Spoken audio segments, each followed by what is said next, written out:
For today's Black History Month submission, I want to talk about Pauli Murray. Pauli Murray was a phenomenal person, and she did so much for her to not be a household name and not be talked about more during Black History Month and history in general. She was born in 1911 in the South. And I read this book, Jane Crow, from her because she was born at a time where Black people and women didn't have very many rights. But she overcame so much, and she was the first of many things. So I read this book a couple of years ago. I'm going to get into some notes that I took already. So let me get into it.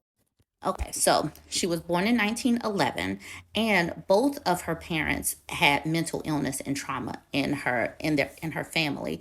And just imagine the trauma of just being born in the South in the early 1900s. I'm sure you can imagine the traumas that was possible. Despite the family illness, the mental illness throughout her family, she was also a queer woman. She couldn't put her finger on it, and there were no words for what she was, but she didn't dress in the traditional female clothing. She liked more masculine or androgynous clothing. She was still able, despite all of that, to succeed and make lots of headway. She put herself through college, and then she put herself through grad school during a time where Black people and women couldn't really go to school. So she had to push for that. So one of my Facebook friends created this post. So I'm just going to highlight a few of the things that she did. In 1940, she was sent to jail for sitting in the white section of the bus.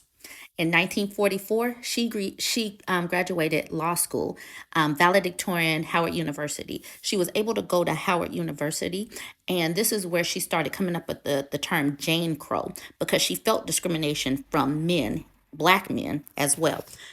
In 1946, she became the first Black deputy attorney general. 1964, she delivered a speech about Jane Crow and Jim Crow because, as a woman and a Black person, she felt the discrimination and the barriers.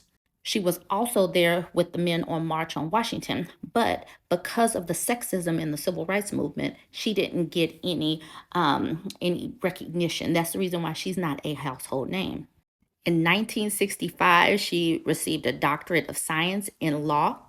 She also became a professor. She also became a priest. Imagine accomplishing all of this and being born in 1911.